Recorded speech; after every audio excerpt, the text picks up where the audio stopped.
আমার তো মালিকের পরিচয় আমার অন্তরের মধ্যে নাই রাখব। মুমিন হয়েছ কই তোমার নবীর সুন্নতের দাড়ি কই? তোমার চুলগুলো তো ইহুদিদের সাজে কাটা আছে, রহমাতুল লিল আলামিনের সাজে নাই। ওই আল্লাহর গোলাম, এখন তুমি কেমন মুমিন হইলা পরিচয়টা দে। আমার আল্লাহ কোরআনের আয়াত জায়গায় বলে ফারিকুম ফিল জান্নাতি ওয়া ফারিকুম ফিস সাঈর। আমার মালিক বলে ওরে আমার বান্দা বান্দি রাস্তা তো দুইটা বানাইলাম, একটা হলো জান্নাতের পথ, অপর রাস্তা হলো জাহান্নামের পথ। এরে নবীর উম্মতের দল, এ তুরকে এলাকার কোন পথে দৌড়াইতেছে? পা ধরিয়া বলি ফিরিয়ে ফিরিয়ে, তুই যে আজকে জাহান্নামের রাস্তায় চলতেছে। মসজিদের ইমাম সাহেব, আলেম ওলামা, খতিব সাহেব, বক্তা সাহেবরা, পীর সাহেবরা কোরআন হাদিস পড়িয়া পড়িয়া তাকাইয়া দেখে তুমি চুলগুলো নবীর তরিকা বাদ দিয়া দাড়িটা কামাইয়া তুমি আজকে মদিনা নবীর সুন্নাতের পোশাক বাদ দিয়া তুমি আজকে পোশাক পরছো বিনয়ীর। তুমি আজকে সব পরিধান করিয়া তুমি এখন আছো বাবা জাহান্নামের রাস্তায়। আগুনের একটা বড় গর্তের পাশে তুমি বসিয়ে আছো। আলেম ওলামা পাশে পাশে রাখে ফিরিয়ে, ওই আগুন তো সহ্য করতে পারবি না রে যুবক। কেমন আগুন মাওলা বানাইলে।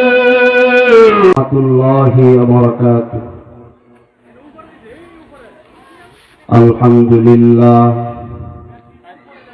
نحمده ونصلي على رسوله الكريم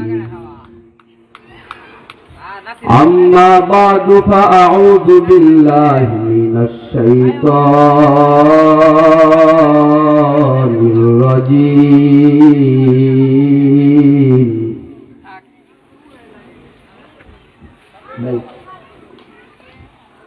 بسم الله الرحمن الرحيم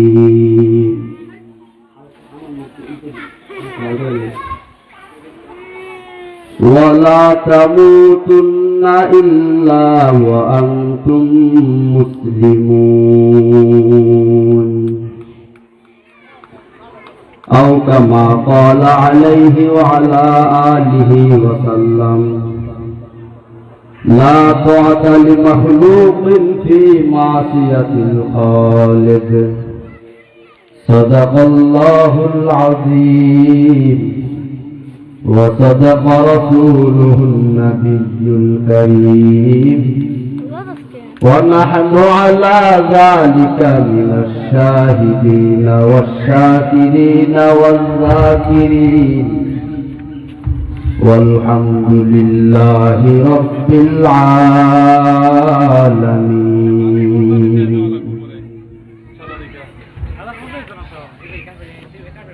تکبیر میں کلمہ میں نمازوں میں اذان میں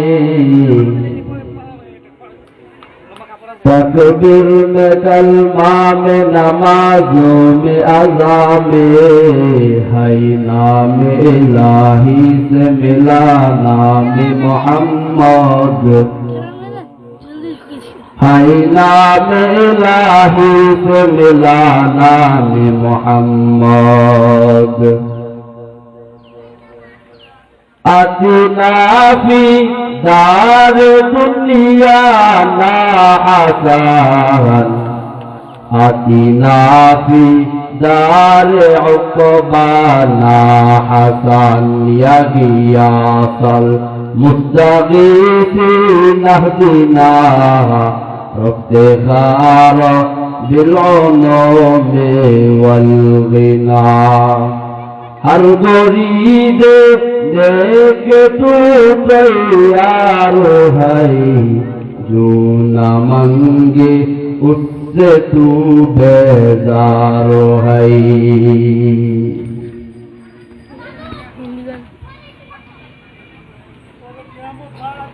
অধ্যক্ষের আয়োজিত মুশারিফপুর পার্ক মসজিদের মাহফিলের পর্দার অবস্থানকৃত মা ও বোনেরা, যুবক ভাইয়েরা, বৃদ্ধ বাবাজিরা, সকলকে অন্তরস্থল থেকে শুকরিয়া আদায় করে বলে আলহামদুলিল্লাহ। মুহতারাম হাজিরিন, আমি আপনাদের সামনে আল্লাহ পাক রব্বুল আলামিনের জমিনের মধ্যে সর্বশ্রেষ্ঠ কুরআন থেকে তো আয়াত করেছি, বলেছি ওয়ালা তামুতুন্না ইল্লা ওয়া আনতুম মুসলিমুন। আল্লাহ পাক রব্বুল আলামিন বলেন, তোমরা মুমিন না হয়ে মরিও না, খাঁটি মুসলমান না হয়ে কবরে আসিও না। রহমাতুল লিল আলামিনের একটা ছোট্ট একটা হাদিস পড়েছি, লা তাআতা লিমাখলুকিন ফি মাসিয়াতিল খালিক। আল্লাহর নবী বলেন, মেরে উম্মতের দল, আল্লাহকে অসন্তুষ্ট করিয়া পৃথিবীর কারো আদেশ মেনে নেওয়া, গ্রহণ করা তুরন্ত হারাম। এর যুবক আল্লাহর গোলাম, হে পর্দার অন্তরালের মা, হে বৃদ্ধ বাবাজি, রে গরিবের টুকরা যুবক,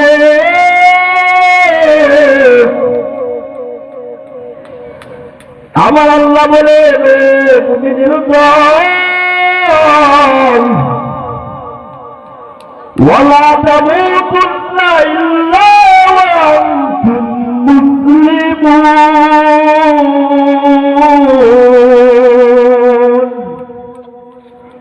ওই দুনিয়ার মানুষ, তোমরা মুসলমান না হইয়া, খাঁটি মুমিন না হইয়া মারা যাইও না। এর যুবক আল্লাহর গোলাম, এখন আমরা সবাই বলবো, আমরা সকলেই তো মুসলমান, আমরা তো মুমিনের ঘরে জন্ম নিয়েছি, আমরা হলাম একজন মুমিনের সন্তান। কেমনে আবার আমরা মুসলমান না হয়ে মরব না? আল্লাহ বলেন, তোমরা মুমিন না হয়ে কবরে আসবা না। এর দুর্গা এলাকার যুবক, আল্লাহ বলেন, ওয়ালা তামুতুন্না ইল্লা ওয়া আনতুম মুসলিমুন। এই দুনিয়ার মানুষ, তোমরা খাঁটি মুমিন না হয়ে কবরে আসবা না। এখন আমাদের প্রশ্ন হলো, মালিক, আমরা সবাই হলাম মুমিন, আমরা তাহলে সমস্যা নাই? এই আয়াত মনে হয় হিন্দু বুজুর্গ যারা আছে, খ্রিস্টান ইহুদি, এদের জন্য না রে বাবা না। আজকে আমি তুমি মুসলমান হইলাম ঠিকই, কিন্তু নামাজ নাই, রোজা নাই, ইবাদত নাই। আমার তো মালিকের পরিচয় আমার অন্তরের মধ্যে নাই। রাখবো মুমিন হয়েছে, কই তোমার নবীর সুন্নতের দাড়ি কই? তোমার চুলগুলো তো ইহুদিদের সাজে কাটা আছে, রহমাতুল লিল আলামিনের সাজে নাই। ওই আল্লাহর গোলাম, এখন তুমি কেমন মুমিন হইলা? পরিচয়টা দে। আমার আল্লাহ কোরআনের আয়াত জায়গায় বলে, ফারিকুম ফিল জান্নাতি ওয়া ফারিকুম ফিস সাঈর। আমার মালিক বলে, ওরে আমার বান্দা বান্দি, রাস্তা তো দুইটা বানাইলাম, একটা হলো জান্নাতের পথ, অপর রাস্তা হলো জাহান্নামের পথ। এর নবীর উম্মতের দল, এ চুরকে এলাকার কোন পথে দৌড়াইতেছে? পা ধরিয়া বলি, ফিরিয়ে ফিরিয়ে তুই যে আজকে জাহান্নামের রাস্তায় চলতেছে। মসজিদের ইমাম সাহেব, আলেম, ওলামা, খতিব সাহেব, বক্তা সাহেবরা, পীর সাহেবরা কোরআন হাদিস পড়িয়া পড়িয়া তাকাইয়া দেখে, তুমি চুল বলে নবীর তরিকা বাদ দিয়া দাড়িটা কামাইয়া তুমি আজকে মদিনা নবীর সুন্নাতের পোশাক বাদ দিয়া তুমি আজকে পোশাক ধরছো বিনবীর, তুমি আজকে সব পরিধান করিয়া তুমি এখন আছো বাবা জাহান্নামের রাস্তায়, আগুনের একটা বড় গর্তের পাশে তুমি বসিয়া আছো। আলেম ওলামা পাশে পাশে রাখে ফিরিয়ে ওই আগুন তো সহ্য করতে পারবি না রে যুবক। কেমন আগুন মাওলা বানাইলে সহ্য করতে পারবা না রে বান্দা। এরে পর্দার অন্তরালের মা তুমি আজকে কিসের চাইতে কেমন তোমার মতো মা তাকাইয়া দেখো, কত মা বোনেরা আলেমের মা, হাফেজে কুরআনের মা, পীর সাহেবদের মা। আপনিও আছেন একজন মা, খাজা মঈনুদ্দিনের মাও হলো একজন মা। আপনি একজন নারী, ওই ফেরাউনের স্ত্রী আসিয়াও ছিল একজন নারী। আপনি হয়েছে একজন নারী, আর রহমাতুল লিল আলামিনের মা আম্মা জান আমেনাও ছিল একজন নারী। আপনি আজকে কই যান? দেখা যায় শুধু পার্কে পার্কে দৌড়ান। স্বামীও যাচ্ছে বলে স্বামী গো, আমার মনের মধ্যে আসা আজকে আমি বড় চিড়িয়াখানায় যাব নিয়ে যাইয়ে। আল্লাহর বান্দা স্বামী গরিব বেচারা যদি না নিয়ে যায়, আপনি রাগ করে স্বামীর সাথে কথা বলেন না, স্বামীর সাথে কোনো সম্পর্ক রাখেন না। এই আল্লাহর বান্দা আপনারা আয়েশা বসে আমার নবী একদিন বসিয়া কান্না করে আপনারা আয়েশা বসে বলে নবী গো, আপনি কেন কাঁদেন? আমি আয়েশার কিন্তু ভুলের বেয়াদবির কারণে কান্না করেন। আমার নবী চোখের পানি ছেড়ে বলে কান্না করে আর বলে আয়েশা তুমি আমার সুখের দিনের বিবি, আমার জীবনটা কিন্তু সুখের না, আমি বললাম বড় একজন কষ্টের মানুষ। এই আয়েশা তুই জানো না আদি রহমাতুল লিল আলামিনের জীবন ছিল বড় দুঃখ। এই বেঈমানেরা, এই মক্কার বেঈমানেরা কাফেরেরা আমার চাচা সহ আমারে তারা খানা দেয় না, 3 বছর গৃহবন্দী করে রাখে। এই আয়েশা আমি আজকে এই খাদিজার কথা মনে পড়লে চোখের পানি ধরে রাখতে পারি না রে আয়েশা।